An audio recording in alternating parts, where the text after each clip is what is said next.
the value. And how much value. They see the value, ready to buy from us. Wonderful, beautiful product. A little bit shocking what you said. This, and this. It covers that pain point. We want your product to be successful. But they don't see the point. Why would I have to go and talk? Because I know my product. Get up early in the morning and think about the customer's problem. Listen to them. Test product variations with them. You have to really understand that they have that pain. The winners do exactly that.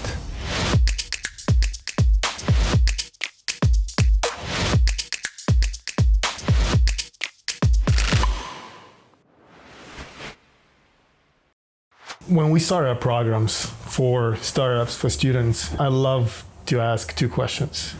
Who's your customer? What value are you bringing to your customer? 95% of those who start talking, they switch to their product. And that's where we stop them and say, hey, I didn't ask about your product. Don't tell me about it, about their features, right? Tell me about the value that you're bringing to your client. So let's talk about the value.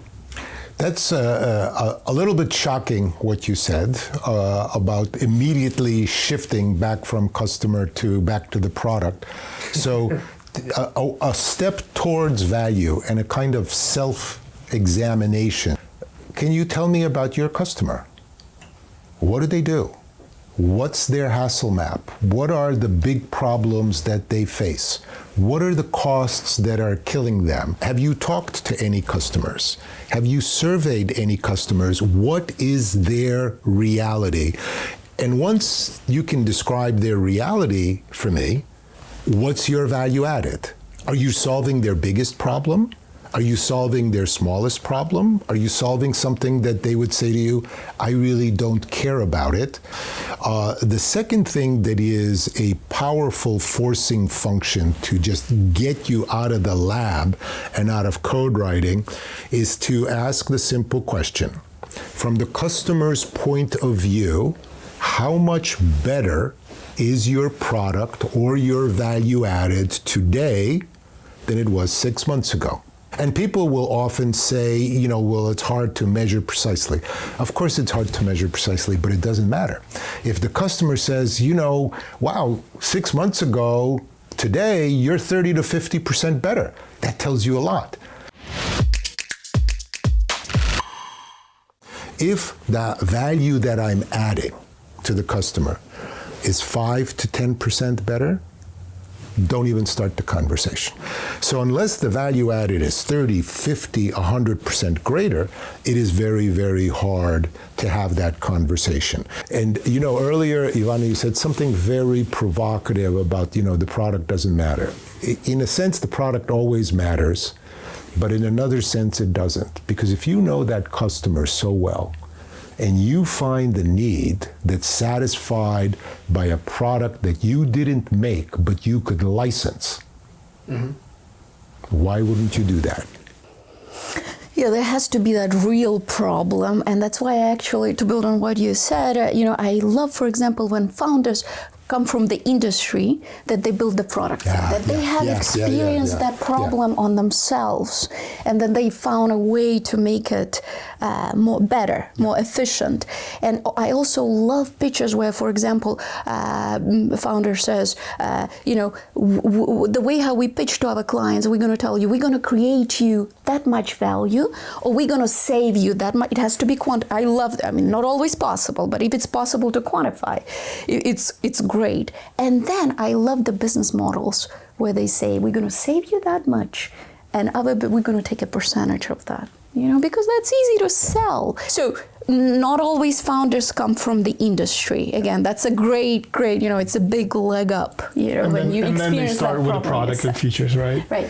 But you're giving people a great tip, because if you happen not to be a founder who comes from that industry, get a friend who is from that industry, who knows the economics, who knows the psychology, who knows the politics of the decision-making process.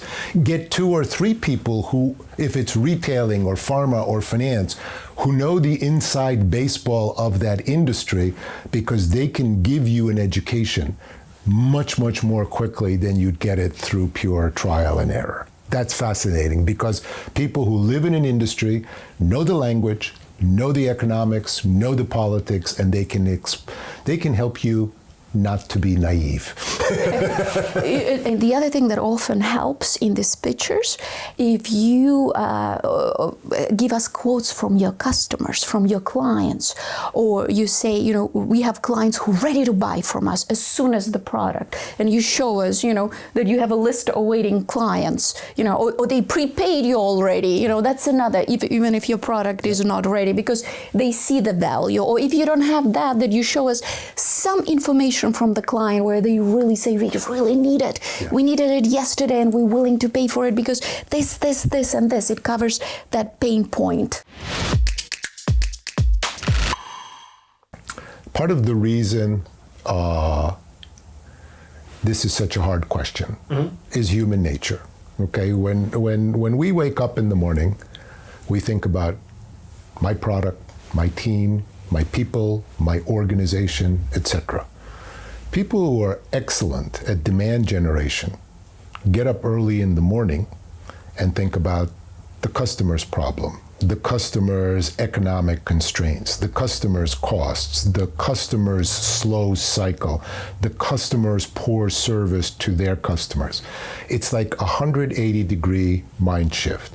And to just illustrate how hard it is, if I asked you to recite the alphabet quietly in your mind from A to Z, it would take you 10 seconds. Now, if I said to do exactly the same thing, quietly in your mind, recite every letter of the alphabet starting with ZYX going back to CBA, even if I gave you a pen and paper, you'd still have a hard time doing it. But the winners do exactly that. Yes, I have to retrain myself to start with the customer and work my way back. And I may have a good product. I may need to license a product.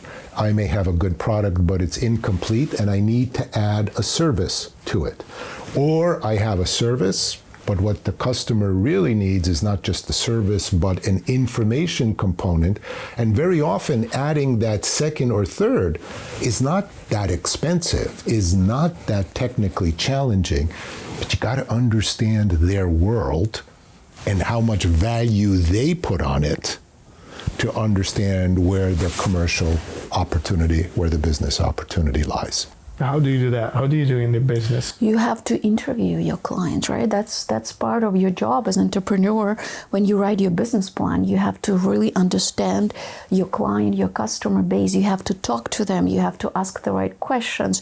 You have to really understand that they have that pain that with your product, with your service, you're gonna close. You know, I have to tell you, I have seen many businesses that started with a product. Wonderful, beautiful product, beautiful features, but they went nowhere, right? Because the need just wasn't there. So that's the start. You have to interview, you have do whether it's focus groups, you know, whether it's just talking, whoever your prospective clients are as you write your business plan. Talk to them extensively, really listen to them, because they will tell you what their real problem is. That's why I'm going back to it's even best when you know their problem, if you experience it yourself. So, you know, one advantage that we as suppliers have that is almost never used, except in the very best of businesses, talking to customers, huge. But many will say if you talk to customers and then in parallel don't survey, you'll have a lot of insights, but you won't have, you know, this segment is this big, this segment is this big. So you can talk to them. You can in parallel survey them because you know the right questions to ask because you've had those conversations.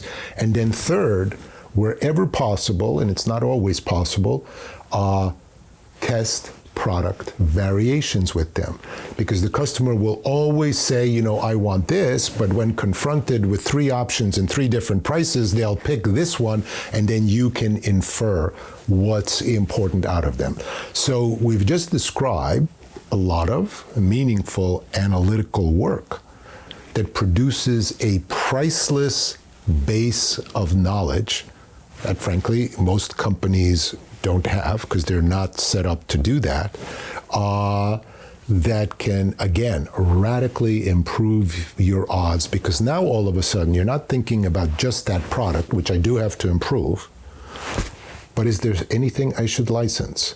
Is there any small service? You'd be astonished at how often a small, inexpensive service drives the sale of a $500,000 product because it meets some important customer need, or a small informational service because customer always wants to know how we're doing. Are we getting better?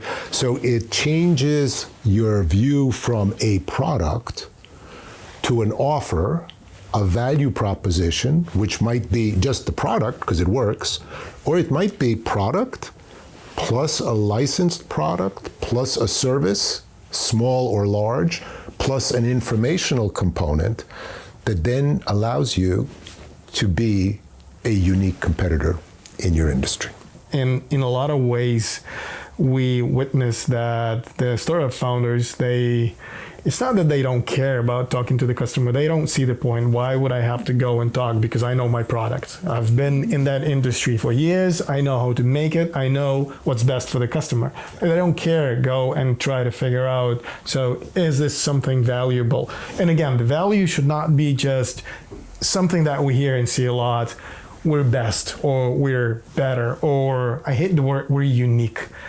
What is unique? Come on, everyone's unique. Or like when they say we're customer oriented. I mean, give me a company that says, hey, we're not unique and we're not oriented at a customer. We don't care about the customer. Let's take that uniqueness thing, because it is an irritant, and just turn it around. You're unique if the customer thinks that they don't have 4 or 5 different options, okay? So if the customer thinks that A, you are better, yeah, because unique without better, and they know it's a pink tomato, better. Okay? Are you better? And do they really not have 4 or 5 other options at a reasonable price point to meet the same thing? I know very few people who are at the head of the company who talk to customers all the time, but also read, and this is a knowledge base that is priceless, because what the customers are showing is, we want your product to be successful, but it's not there yet, and let me tell you why. Now, if you do that, you don't have a lot of time for conferences, lawyers, financiers, but that's good. Yeah. But that's good, because what his example illustrated is that there's one cycle that matters. Customer problem, version 1.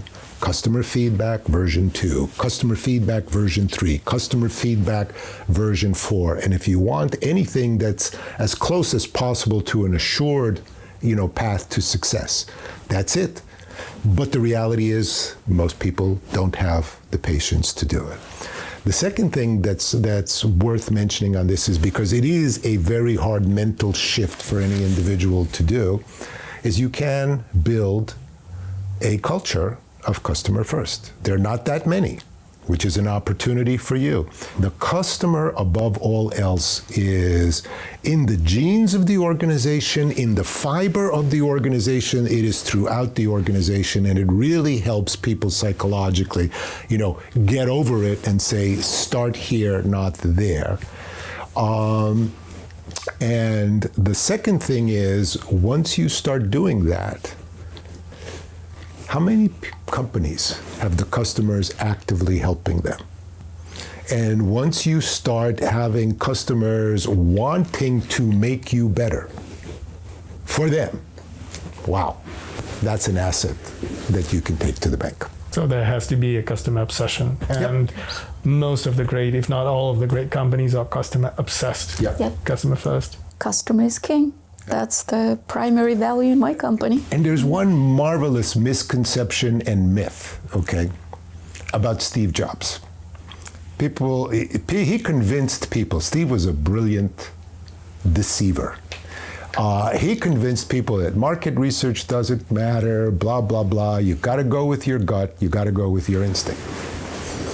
Now, here's what he did. Whenever there was a new product that was divided into components and features, and he had his engineers develop 10 pixel perfect prototypes for each single feature. And then they were competed down to 3 through customer testing. What customers? Apple employees. Apple employees were the prototypical Apple-type customers. And then it was competed down to 1 best component that was consistent with the others. I've rarely seen that amount of discipline applied to translate customer preference into a great product, except in the Prius, where they did that, and where I think Steve Jobs learned it from.